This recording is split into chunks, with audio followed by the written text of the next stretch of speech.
El aeronauta, autora Julia de Asensi. No sabes lo que ocurre, Micaela, ¿cómo lo he de saber? Salgo de mi casa ahora, y a ti, Claudio, es el primero que he encontrado. Pues ha sucedido el caso más extraño que se ha presenciado en la aldea. Todos estamos llenos de asombro, y no es para menos. Cuenta, cuenta. Volví anoche de pescar como de costumbre con dos compañeros, Pedro y Sebastián. No era la noche muy serena. No, por cierto. Silbaba el viento, el mar estaba agitado, la luna se velaba a ratos, las estrellas aparecían tristes y pálidas. No se veía más luz que la que arde en la torre de Santa María, la iglesia donde se venera a nuestra patrona bendita. Lo demás de la aldea se hallaba envuelto en las sombras. De pronto vemos venir por el aire una embarcación desconocida. Una lancha pequeña, con una vela enorme, oscura y tan hinchada que parecía redonda, la cual fue a estrellarse contra el acantilado. El solo hombre que tripulaba la barca lanzó un grito de horror, y al ver el peligro que corría, se arrojó al mar donde hubiese perecido a no socorrerle mis compañeros y yo. La singular embarcación se hizo pedazos y no tardó en desaparecer bajo las aguas. El hombre estaba herido, con el vestido hecho jirones, desnuda la cabeza, las manos ensangrentadas, descompuesto el semblante. ¿Quién era aquel ser que navegaba por el aire como nosotros sobre el mar? Pedro y yo le mirábamos con receloso temor, y acaso no le hubiéramos socorrido si Sebastián no hubiera mostrado empeño por salvarle. Como el tiempo fuese a cada momento más desapacible, ganamos la orilla silenciosa y solitaria aquellas horas. Pedro no quiso encargarse del herido por no aumentar sus gastos. Él, que tan pobre y desgraciado es. Sebastián alegó para lo mismo que tenía mujer y muchos hijos, y siendo su casa reducida no le era posible llevarle a ella. Yo no sé lo que dije, pero la verdadera razón es que no me agradaba la compañía de aquel hombre excepcional. Entre los tres le condujimos a la quinta de don Remigio Rey, el señor más rico y más caritativo de nuestra aldea.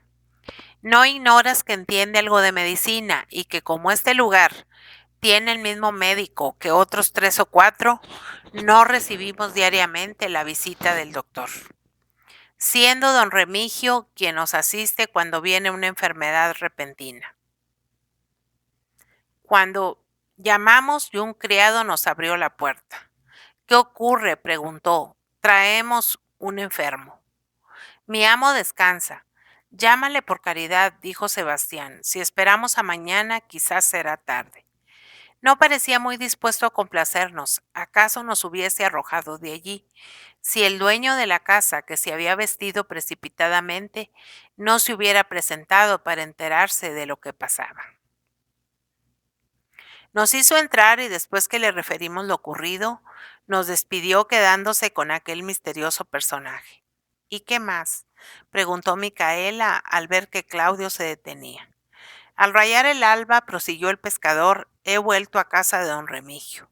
Allí me han dicho que el herido está enfermo de algún cuidado, que tiene una fuerte calentura y se teme que acabe en un ataque cerebral. Que las pocas palabras que ha pronunciado son de un idioma que no es latín, porque el cura no le ha entendido, ni francés, porque don Remigio lo habla a la perfección. ¿Qué ha de ser nada de eso? Porque no comprenden, Micaela, que este hombre navegaba por el cielo entre las estrellas, que se ha caído a nuestro mundo desde otro, y que allí no se hablará ni español, ni francés, ni latín. ¡Ay, qué miedo! ¿Y le has visto hoy? Me hicieron pasar a la alcoba. ¿Y cómo es? Parece alto, y digo parece porque le he visto acostado. Es rubio, con barba poblada y fino bigote. Representa unos 25 años, tiene bellas facciones. Los ojos que abrió un instante, grandes, de un azul oscuro. Es blanco, pálido, pero esto tal vez sea efecto de su estado excepcional. La ropa, aunque destrozada, es inmejorable y de buen corte, como si llegara de una capital o cosa así. Es un buen mozo, pero viene del otro mundo. Eso sospechamos cuantos le hemos visto. ¿Habrá cundido mucho la noticia? Todavía no. Pues corro a contarla. Adiós, Claudio. Hasta la vista, Micaela. Don Remigio Rey, el señor de aquella aldea, su protector, su médico, su amo, era un hombre de unos 50 años, ágil, fuerte, de carácter afable y bondadoso. La providencia de los pobres. Se había casado en una capital de provincia en la que residió algún tiempo con una virtuosa señora de la que había tenido 2 hijos, María y Santiago.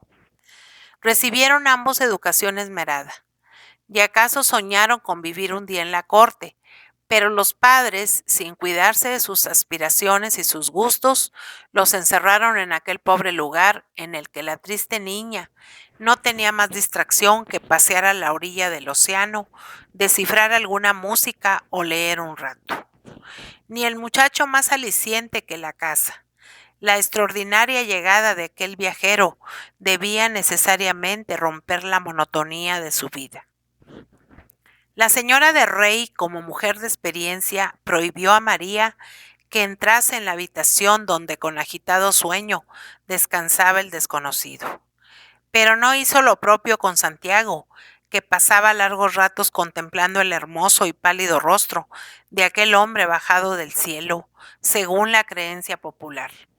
Así es que el joven, que tenía un año menos que su hermana, no cesaba de referirle hasta el más insignificante movimiento del herido, los suspiros que se escapaban de su pecho, las palabras incomprensibles que salían de sus labios, y María ardía en deseos de verle, aunque solo fuese un instante. A los 2 días de su llegada, habiendo salido don Remigio y estando entregada a sus quehaceres domésticos doña Mercedes, llamó Santiago a su hermana, que bordaba un pañuelo junto a una ventana desde la que se divisaba el mar. Ven a ver al forastero, dijo el joven. No, respondió ella, que nuestros padres me reñirán. ¿Van acaso a saberlo? No importa, me han dicho que no entre y debo obedecer. He registrado su ropa y no lleva en ella ningún papel, solo un pañuelo marcado con una W. Es fino, como la tela de todas las prendas con que estaba vestido el pobre viajero. Ha abierto los ojos a veces, pero no se fija en nada. Ha vuelto a hablar, pide algo, pero no le entiendo. Le han dado alimento, ninguno, y agua tampoco. Quizá el desgraciado tiene sed. ¿Has observado si sus labios están secos? No. Tú entenderías de eso más que yo. Sí, pero no debo ir. La joven guardó silencio y al cabo de un instante preguntó: ¿Dónde está nuestra madre? Dando de comer a las palomas. Se marchó al palomar hace mucho, unos 10 minutos, poco más o menos. Suele estar media hora, quedan 20. Santiago, llévame a ver al herido. Una vez tomada esta resolución, los 2 hermanos se dirigieron rápidamente hacia el cuarto, donde se hallaba el viajero acostado en una humilde cama. Tenía una bella figura, melancólica palidez, manos blancas que cogían las sábanas con fuerza convulsiva. Al acercarse María, al oír su dulce voz que le preguntaba, ora en español, ora en francés, ¿qué deseaba? Abrió los ojos, que fijó en las puras facciones de la niña, y luego miró hacia una copa que habían colocado a alguna distancia de su lecho. María la acercó a los labios del enfermo, que bebió con avidez y pronunció una sola palabra que no se parecía absolutamente nada a gracias en los 2 citados idiomas. ¿Es usted italiano?, le preguntó la joven. Hizo él una señal negativa. ¿Alemán? Obtuvo la misma respuesta. ¿Inglés? Contestó afirmativamente, añadiendo frases que los 2 hermanos no entendieron. Entonces no viene del cielo, murmuró Santiago. ¿Lo has creído alguna vez?, dijo María. ¿Por qué no, cuando todos los del pueblo lo aseguran? Porque son unos ignorantes. Él no podía decir de dónde llegaba, no los comprendía. lo mismo que los dos hermanos a él. A pesar de sus vastos conocimientos, se había negado a aprender más lengua que el idioma patrio, no presintiendo que algún día había de serle necesario otro. En inglés les preguntó: ¿Dónde estoy? ¿Qué tierra es esta? ¿Dónde me habéis encontrado y por qué me habéis socorrido? Estaba yo solo, en ese caso, ¿qué ha sido de mi compañero de expedición? ¿Quién ha recogido mi globo, que perdido en los aires, vagaba por el espacio hacía algunos días sin que pudiésemos adivinar dónde caeríamos? ¿De qué me han servido mis estudios si he sido juguete de mis sueños, de mis esperanzas y de mi ambición? Y María, entre tanto, le decía en español, hablando en voz alta y marcando mucho las frases para ver si lograba hacerse entender: ¿Tiene usted familia? Dígalo en tal caso para que le avisemos que se ha salvado milagrosamente de la muerte. ¿De dónde es usted? ¿Desea comer algo? ¿Beber más? Mi padre es bastante hábil y le curará. Yo se lo pediré a Dios y a la Virgen y mi madre también, que es excelente, aunque finja ser algo severa con mi hermano y conmigo para educarnos mejor. Cuando usted se levante, iremos a ver el pueblo. Es pequeño, pero no feo, que no puede serlo un lugar con casitas blancas como palomas, obscuras montañas, mar agitado, cielo azul y frondosos bosques. Una gran joya con perlas, zafiros y esmeraldas parece a lo lejos. Pero una joya que a ti no te agrada, interrumpió Santiago. Te equivocas. Hoy me parece más bonita. Qué poco semejante es el idioma que usted habla al mío, exclamó el enfermo, que no había comprendido nada y que tampoco podía darse a entender. ¿Qué tierra es esta? Ni mi desgraciado amigo ni yo sabíamos dónde iríamos a parar. No teníamos víveres. La válvula estaba inutilizada. Hacía días que nos hallábamos en inminente peligro. El estudio no nos seducía ya. El hambre y la sed nos aniquilaban. Como a través de un velo, veo al pobre Jorge despedirse de mí y perderse en el espacio. ¿Por qué abandonó el globo? ¿Fue creyendo salvarse o por salvarme a mí?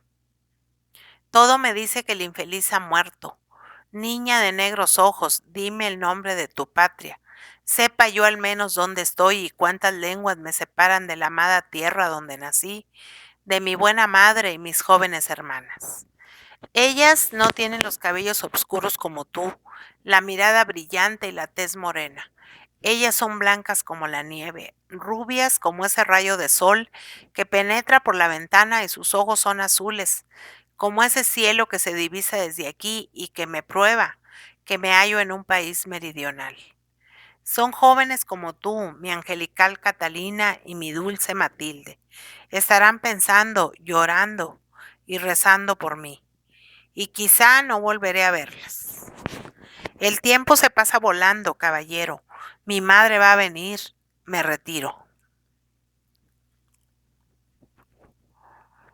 La fortuna, 10 años de vida, todo lo diera por estrecharlas una vez entre mis brazos. Está cuidando las palomas, a las que es muy aficionada, pero no tardará en volver, y si me hallase aquí. ¿No me comprendes? ¿Quiere usted algo? Aprende mi idioma, por Dios. Mañana volveré, caballero. Así lo hizo María. Cuando sus padres se ausentaban, iba a visitar al herido, acompañada de Santiago, que miraba con la mayor curiosidad al extranjero. Este se reponía lentamente, pues su espíritu sufría más que su cuerpo. El desgraciado no tenía ropa ni dinero y se veía obligado a aceptarlo todo de don Remigio. Varias veces había empezado a escribir, pero el cansancio le rendía antes de acabar la carta. Había intentado poner un telegrama, pero no le habían entendido, ni había en aquel lugar estación telegráfica. La desesperación del joven no tenía límites y solo conseguía calmarle la presencia de María, que adivinaba algunos de sus deseos, realizándolos al instante. Ella le enseñaba un poco de español, nombrándole los objetos que tenía a la vista. Él repetía las palabras y las conservaba en su memoria, pero no podía sostener una conversación con la joven. De esto resultó que los temores de la señora de Rey se realizaron, que su hija se enamoró del forastero, sintiendo por él una pasión pura y vehemente, y que la desgracia fue mayor de lo que sospechó la previsora madre, puesto que el inglés, a quien solo distraía la niña, no correspondió a aquel sentimiento amoroso, más que con una sincera amistad, estando decidido a partir en cuanto pudiese para no volver a aquella hospitalaria tierra. Su estado físico se mejoró al fin, pero el moral inspiró al médico serios cuidados. Aquel enfermo, que no podía decir lo que sentía, que tenía un gran pesar, porque no regresaba a su país ni sabía de su familia, aquel amante de la ciencia por la que había abandonado al uno y a la otra, que pensaba en su compañero de viaje, al que juzgaba muerto para prolongar su vida, estaba eternamente triste, y le parecía que insultaban su pena aquel sol siempre radiante y aquel cielo azul y despejado. Una mañana logró al fin escribir una larga epístola. Puso el sobre, lo cerró y dio aquel pliego a Santiago, que al punto se lo entregó a María. Estaba dirigido a una señora llamada Juana Smith y lo enviaba a Londres.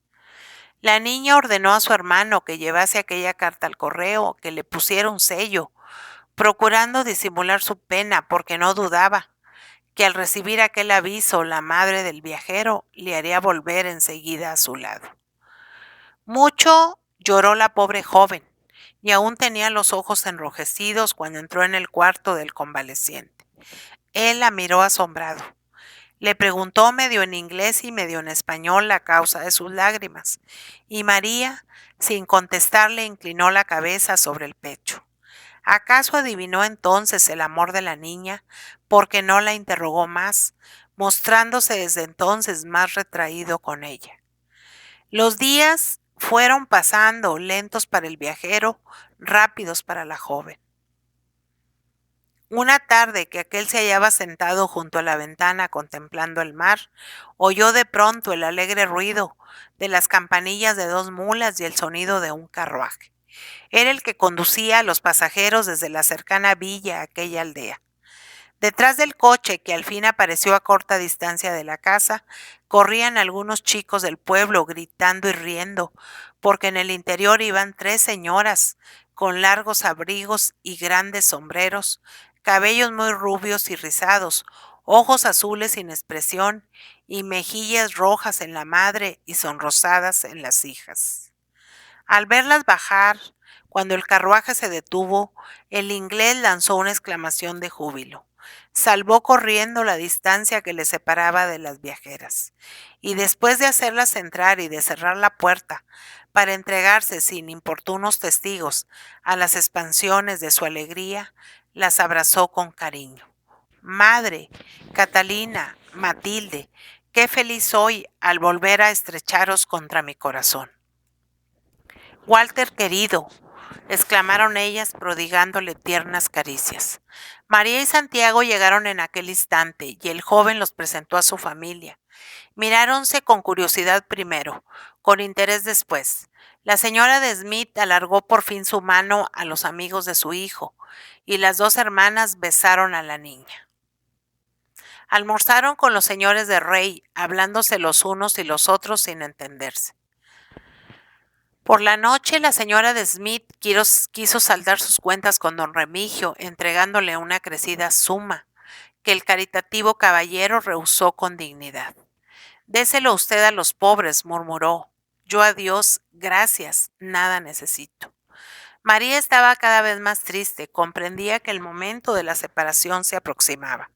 En efecto, a la mañana siguiente, la señora de Smith y sus hijos debían partir a la vecina ciudad para dirigirse desde allí a Inglaterra. Las 3 damas repitieron sus palabras de reconocimiento a los señores de Rey y a los jóvenes y subieron al carruaje que las había conducido la víspera. Walter se despidió a su vez de don Remigio, de su esposa y de Santiago. Al aproximarse a María, estrechó entre sus ardorosas manos las frías y trémulas de la niña, diciéndole: mi primer cuidado al llegar a Londres será buscar un profesor que me enseñe el idioma de usted. Quiero escribirle y entender lo que me escriba. Jamás olvidaré su afecto y su tierno interés. En ninguna parte me hubiesen asistido como aquí. Usted me contará lo que hace, sus amores, los detalles de su boda cuando se case. Me hablará de su nueva familia, de su felicidad, que deseo más ardientemente que la mía. Yo, ¿qué le referiré? Mis viajes, mis estudios, mi gloria, si le alcanzo. ¿Volverá usted a subir en globo?, preguntó María. ¿Por qué no? En cuanto llegue a mi patria, tal vez echaré de menos, ¿por qué negarlo? Para mis viajes aéreos al fiel amigo que me acompañaba y cuyo cuerpo destrozado se ha encontrado al pie de una montaña, según mi madre me ha dicho. Pero hay tantos amantes de la ciencia. Otro vendrá conmigo y reemplazará en todo, menos en mi afecto a mi inolvidable Jorge. Adiós, María, acuérdese de mí. El joven subió al coche muy conmovido, sin que la niña, que no podía contener sus lágrimas, le dirigiesen una palabra más. Lentamente transcurrió el tiempo para los dos hijos de don Remigio Rey.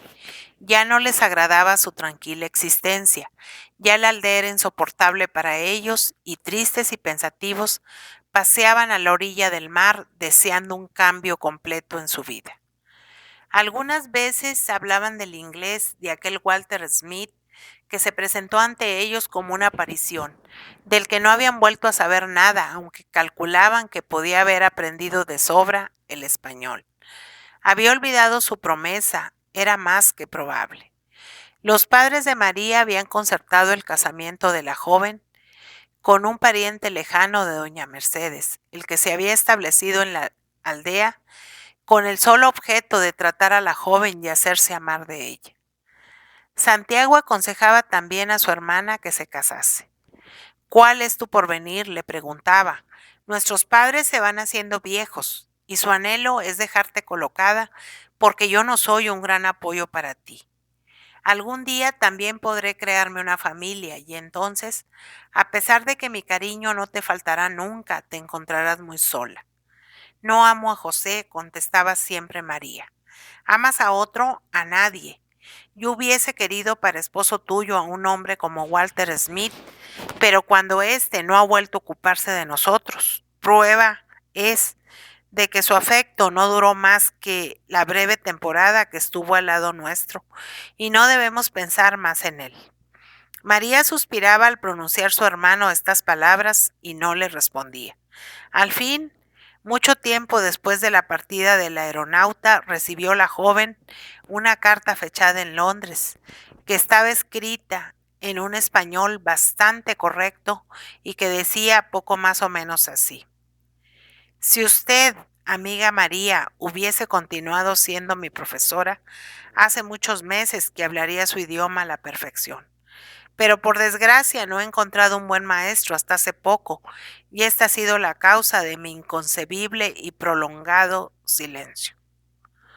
¿Para qué escribirle si usted no me había de comprender? ¿Acaso me habrá juzgado ingrato? Pero el cielo sabe que no lo soy. Recuerdo siempre con melancólico placer los días que con usted he pasado y en los que se me aparecía como el arco iris, después de la tempestad. Terrible era la que reinaba en mi alma, y si no me volví loco, lo he debido únicamente a usted. He hecho desde que me alejé de España un viaje más de recreo que de estudio. Nada ocurrió durante él digno de mención, no hubo peligros, ni impresiones, ni ningún descubrimiento notable. He visto desde una inmensa altura en la barquilla de mi globo, que es nuevo, y le he puesto el nombre de usted. Montañas que no son las de su aldea y mares cuyas olas no ha arrullado su cuna jamás. No he deseado descender sobre las unas ni sobre los otros. No he querido añadir un capítulo a la novela empezada en ese rincón de la tierra y que no se acabará nunca. Usted y yo hemos nacido con alas, pero a usted se las cortaron desde que vino al mundo y no cruzará jamás el espacio. Yo, en cambio, solo vivo feliz en él y mis amores y mis amistades no se hallan aquí abajo. Debo querer como se quiere en el cielo. Usted se casará algún día con un ser que, aunque no la comprenda, la admirará. Yo no me crearé una familia, porque moriré de un modo desgraciado y no envolveré a nadie en mi desdicha. Estoy plenamente convencido de ello no, no desisto de mis viajes aéreos y pronto, muy pronto emprenderé uno, el último, tal vez. ¿Quién sabe si cuando llegue esta carta a sus manos no existiré ya?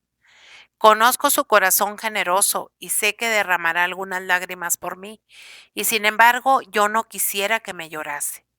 Sus ojos son tan bellos como tranquilos y no los debe empañar ni la más ligera nube. ¿Acaso advertirá usted en mi carta un tinte de melancolía que no me es dado desechar? Mi alma está algo enferma y no comprendo lo que podrá curarla. Quizás será por la inactividad forzosa en que he vivido durante tanto tiempo. Por eso quiero extender de nuevo mis alas y volar lejos, muy lejos. Adiós, María. Deseo que no me olvide usted, que me consagre un recuerdo como a un hermano querido en pago del afecto fraternal que me inspira. He nacido en un país donde la amistad no se finge ni se vende. Al decirle que cuenta con la mía, es igual que si le asegurase que no hay en la tierra peligro ni desgracia que no arrostrase por usted su afectísimo Walter Smith. Mucho lloró la pobre niña al leer estas líneas, mucho rezó para que Dios librase de todo peligro al intrépido aeronauta. Pero los días de aquel extranjero a quien amaba ardientemente estaban contados y María no tuvo ya más cartas de él. Apenas habían transcurrido 2 semanas, recibió don Remigio Rey un periódico de la corte hallándose con toda su familia en el espacioso comedor de la casa. Lo estaba leyendo en voz baja, alzándola solo cuando algún párrafo llamaba su atención y comprendía que era de interés para su mujer y sus hijos. Ya había leído muchos indiferentes para María cuando el bienhechor de aquella aldea exclamó: «Pobre joven, cuánto siento haberle conocido». «¿A quién?», preguntó doña Mercedes. «A aquel inglés que se albergó en nuestra casa hace tiempo, cuando herido y desesperado estuvo a punto de morir». «¿Qué le ha sucedido?», interrogó Santiago, que no olvidaba nunca a Walter. «Oíd», prosiguió don Remigio y leyó lo siguiente. Los periódicos ingleses nos dan cuenta de la última ascensión en su globo Mary del célebre e ilustrado aeronauta Mr. Smith. Sabido es que este noble joven, en época aún no lejana, cayó en el mar después de un peligrosísimo viaje, debiendo su salvación a unos humildes pescadores de una de las más miserables aldeas de nuestra España, según ha referido la prensa de Londres. Mr. Smith ha sido esta vez menos afortunado. Después de algunos días de incesantes riesgos, el aeronauta y 2 amigos que le acompañaron en su ascensión se han estrellado contra unas rocas, donde el destrozado globo, que bajaba con una rapidez vertiginosa, los arrojó. Como ninguno de los viajeros ha sobrevivido a la catástrofe, se ignoran por completo los detalles de la expedición. Los cuerpos de los 3 tenían numerosas heridas y contusiones. Los cadáveres han sido entregados a las respectivas familias, habiendo asistido al entierro una muchedumbre inmensa que fue a rendir el último tributo de cariño, admiración y respeto a los distinguidos aeronautas que en lo más hermoso de su juventud habían dedicado su vida al estudio y a la ciencia. Mr. Smith era muy amante de España y poseía nuestro idioma. Había publicado unos artículos sobre nuestro país, por ello sabíamos que había caído una vez en cierta aldea. ¿Qué tienes, María? Te has puesto mala, interrumpió doña Mercedes. En efecto, la pobre niña que tanto había amado a Walter desde que le vio, al oír su trágico fin, había perdido el conocimiento. Mucho lloró a su amigo, y el recuerdo de éste no se borró de su mente jamás. Diariamente leía la única carta que recibiera del inglés. Entonces le parecía que él le hablaba, que le veía, que le escuchaba, que no había de separarse nunca de él. El tiempo mitigó su pena, pero nada más. 2 años después consintió en casarse con su primo que, hombre vulgar y un tanto grosero, no la hizo feliz. La vida de la joven se pasó triste y solitaria. Fue fiel a su esposo y, sin embargo, si él hubiera tenido más corazón y más inteligencia, hubiera comprendido que en su alma solo reinaba la imagen de un muerto. Frecuentemente se sentaba mirando al mar y contemplaba las nubes ya pardas, ya rojas, estremeciéndose cuando un pájaro cruzaba el espacio, porque al aparecer como un punto negro en el horizonte, un recuerdo asaltaba su mente. María esperaba siempre algo que había descendido ya una vez del cielo, creyendo que aún podía de nuevo descender.